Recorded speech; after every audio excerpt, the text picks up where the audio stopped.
योग की महत्ता को जानकर लोगों का इसकी ओर आकर्षण दिन प्रतिदिन बढ़ता चला जा रहा है। कोरोना आपदा में फेफड़ों की कार्यक्षमता बढ़ाने व ऑक्सीजन स्तर में वृद्धि के साथ साथ इन्फ्लेमेशन से मुक्ति के लिए प्राणायाम काफी लाभकारी सिद्ध हुआ था। कोरोना काल में योग का महत्व समझ में आया। शरीर को स्वस्थ रखने के साथ मन को भी मजबूत करने के लिए योग का कोई विकल्प नहीं है। प्राणायाम फेफड़ों की वायु कुपिकाओं को सशक्त बनाकर फेफड़ों में प्राण का विस्तार करता है। पित्त शांत होकर शरीर के सभी तंत्र अधिक कार्यशील बनते हैं। रक्तचाप की अनियमितता भी दूर होती है।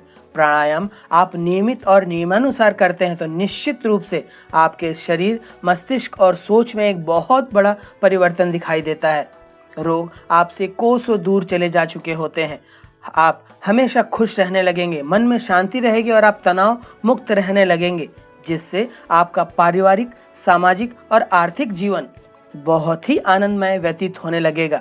आप सभी कार्यों को भी बड़ी सजगता और अच्छी निष्ठा से पूर्ण कर पाएंगे। आज जिस प्राणायाम विधि को हम आपको बताने जा रहे हैं, अगर इसका नियमित अभ्यास किया जाए तो कई आश्चर्यजनक लाभ मिल सकते हैं। आज हम आपको भुजंगी प्राणायाम करने की विधि, इसके लाभ व इसे करने में बरती जाने वाली सावधानियों के बारे में विस्तृत रूप से बताने जा रहे हैं। भुजंगी प्राणायाम करने के लिए किसी भी आसन में व्यवस्थित हो जाइए। हम आपको यहाँ पर पद्मासन लगाकर बताने जा रहे हैं।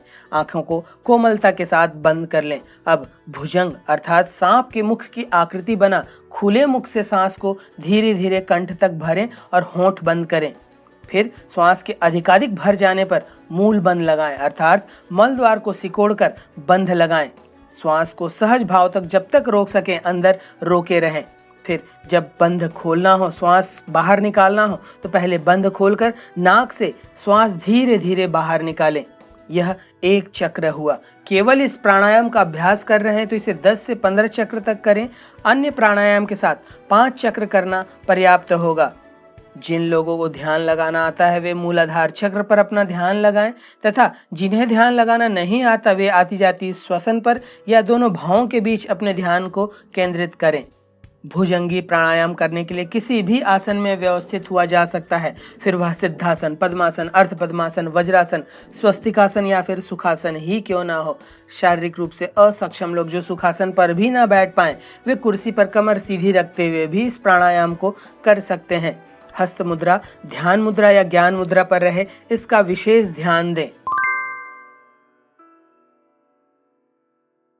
भुजंगी प्राणायाम के नियमित अभ्यास से फेफड़ों की वायु कुपिकाएं सशक्त बनती हैं, ऑक्सीजन अधिक मात्रा में फेफड़ों तक पहुंचता है, पित्त दोष भी शांत होता है। शरीर में ऑक्सीजन के स्तर को बढ़ाने के लिए बेहद लाभकारी प्राणायाम है। शरीर में ठंडक का विस्तार होने से गर्मी से होने वाली परेशानियां दूर होती हैं। इन्फ्लेमेशन ठीक होने से शरीर की कार्यक्षमता बढ़ती है, शरीर में प्राण शक्ति बढ़ती है, अभ्यासी शुद्ध चरित्र वाला तथा संकल्पवान बनता है, निर्णय क्षमता का विकास होता है, शरीर में प्राण शक्ति बढ़ती है। यह पेट की मांसपेशी और डायफ्राम को भी मजबूत करता है। इसे करने से फेफड़ों की क्षमता में वृद्धि होती है, तंत्रिका तंत्र के बीच समन्वय में सुधार आती है।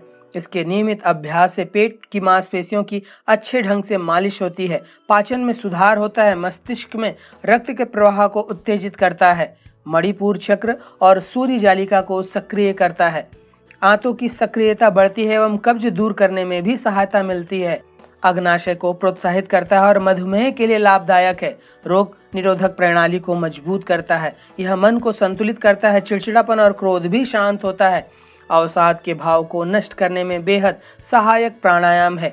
यह बवासीर के रोकथाम में भी बेहद मददगार है, शरीर के निचले पेट में स्थित ग्रंथियों के स्राव में सुधार लाता है, यह पाचन शक्ति को उत्तेजित करता है, श्रोणि और मूत्र जननांगी क्षेत्र को संतुलित और सक्रिय बनाता है, एकाग्रता शक्ति में सुधार आती है, मल मूत्र की दुर्बलता को दूर करता है, यह अवसाद को दूर करने में भी सहायक है, यह ध्यान केंद्रित करने में मदद करता है, महिलाओं में मासिक धर्म से राहत दिलाने में मदद करता है तथा प्रजनन प्रणाली को मजबूत बनाता है, फिर वह स्त्री हो या पुरुष हो।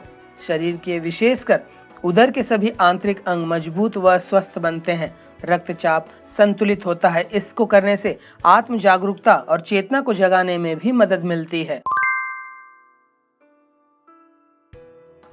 भुजंग एक संस्कृत का शब्द है जिसका अर्थ सर्प से है। चूंकि इस प्राणायाम में सर्प की तरह मुख को बनाकर श्वास लिया और छोड़ा जाता है, अर्थात प्राणायाम किया जाता है, इसलिए इसे भुजंगी प्राणायाम कहते हैं।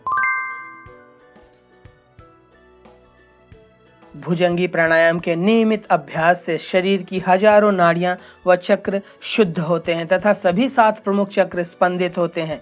यह सभी 7 चक्र स्वस्थ, सक्रिय व संतुलित होते हैं तथा कुंडलिनी ऊर्जा मूलाधार से सहस्त्रार की ओर ऊर्ध्वगामी होती है। पेट या आंतों के अल्सर से पीड़ित होने पर इसे न करें। हार्निया के रोगियों को भी इसे नहीं करना चाहिए। उच्च रक्तचाप और हृदय रोग से पीड़ित होने पर इसका अभ्यास न करें। ग्लूकोमा से पीड़ित व्यक्ति को इसका अभ्यास नहीं करना चाहिए। अभ्यास हमेशा स्वच्छ व हवादार जगह पर करें। इसका विशेष ध्यान दें क्योंकि इसमें श्वास मुख से लिया जाता है। अभ्यास खाली पेट में सूर्योदय के पूर्व या उसके आसपास करना ही लाभदायक है। गर्भवती महिलाएं अंत समय तक इसका अभ्यास कर सकती हैं। भुजंगी प्राणायाम एक अनोखा, अनसुना लेकिन अत्यंत लाभदायक प्राणायाम है जिसके कई मानसिक व शारीरिक लाभ मिलते हैं। तो यह था भुजंगी प्राणायाम करने की विधि, इसके लाभ व इसे करने में बरती जाने वाली सावधानियां।